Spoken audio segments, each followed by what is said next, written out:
I am Patrick, and this is, of course, Mr. Grant. Mr. Grant, and today we decided for some reason to go ahead and do some reactionary videos. We're going to go ahead and check out, we're reacting to a video by Mr. Nili, who does a very good job of explaining the rules of sports and so on and so forth. So we're going to go ahead and check out Irish Hurling today and react to it. Our cousins are quite insane, so... They like crazy sports, too. With good reason. They don't like all the same sports the English do, and I completely understand that. I can't say as I blame anybody in Ireland not enjoying all that stuff, so... Well, without any further ado, since my ancestors came here from Ireland clinging to the side of the Mayflower, and then some of my ancestors came here clinging to the side of the Titanic, and then, of course, later clinging to the side of the lifeboats, and then clinging to the side of the Carpathia as it then came to New York City. We can easily assume that the Irish are pretty, shall I say, prolific in the United States. So, let's check this out, and then let's see what's going on over in the old homeland. And, of course, this is the channel right here. Go ahead and give them a sub, because this is a good channel. I enjoy it. Let's go ahead and watch it and see what's up. Nin explains the rules of hurling. Hurling is an Irish sport, played with two teams of 15 players each. The game is played on a field that's generally a maximum of 145 metres by 85 metres.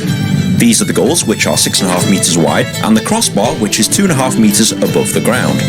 Unlike in football, the posts extend above the crossbar, just like in rugby. The exact same goals and field dimensions are used in Gaelic football.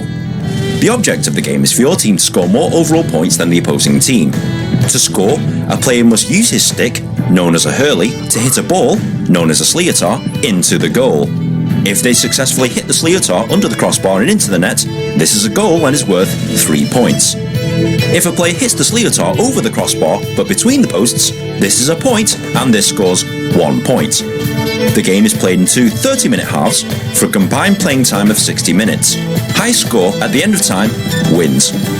Any game that results in a draw must be replayed. Surely it can't be that simple. Well, it's not. There's a lot of things you can and can't do to move the ball up the field in hurling. You can move the ball by hitting the ball with the hurley out of your hands, hitting the ball with the hurley along the ground, kicking it along the ground, kicking or lifting up the ball with your hurley and then striking it.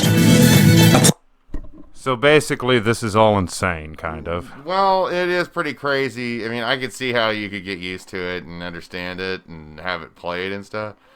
And I could see, like, what athletes would be better than some other athletes in it, sure. But, yeah, this kind of seems like they just decided to mishmash, like, lacrosse, soccer, and hockey and just stick it all on grass. And there it is. I mean, it's like but I mean, yeah, I see the allure. Sure, certainly. You know, I mean, okay, cool. Hurling sounds kind of interesting, as a matter of fact. It seems crazy, sure, but yeah, okay, I see the allure. Let's see what else they do here. All right.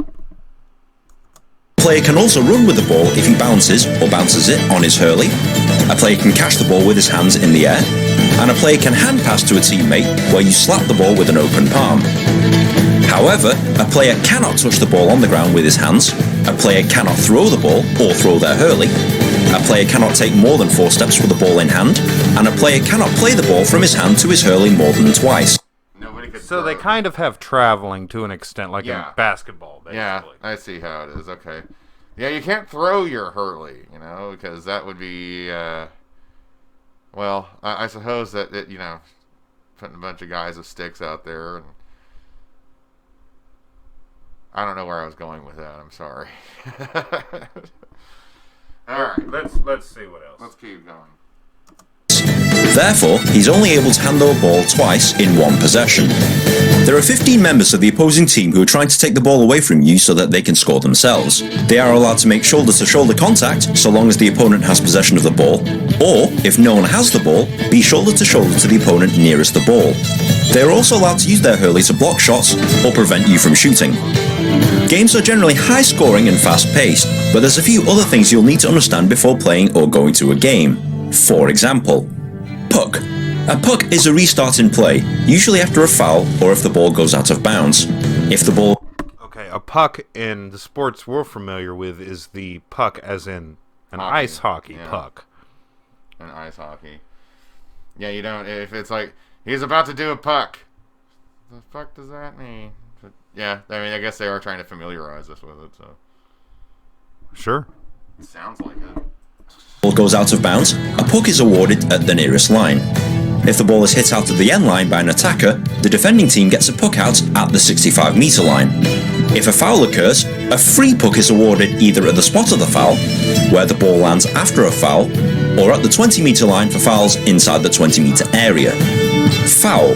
If a player commits any of these infractions, a foul is assessed and the other team is awarded possession of the ball by way of a free puck.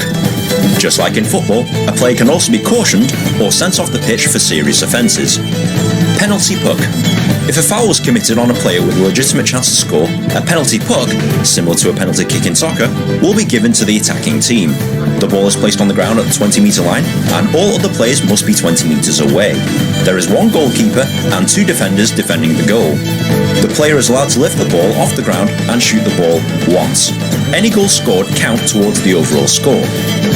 It's like they also took the time to incorporate baseball somehow a little Yeah, bit. I mean, there's a little bit of. I mean, I do see like, but This is a hodgepodge of a couple things. I didn't really want to say baseball because despite the fact that you are sort of using it in the same manner. It's more like hockey, as in this is a field sport, as in a dual-sided field sport, as opposed to baseball being more of a, diamond-centered sport. It's not quite like baseball. It's not set up the same way. But I didn't want to say baseball.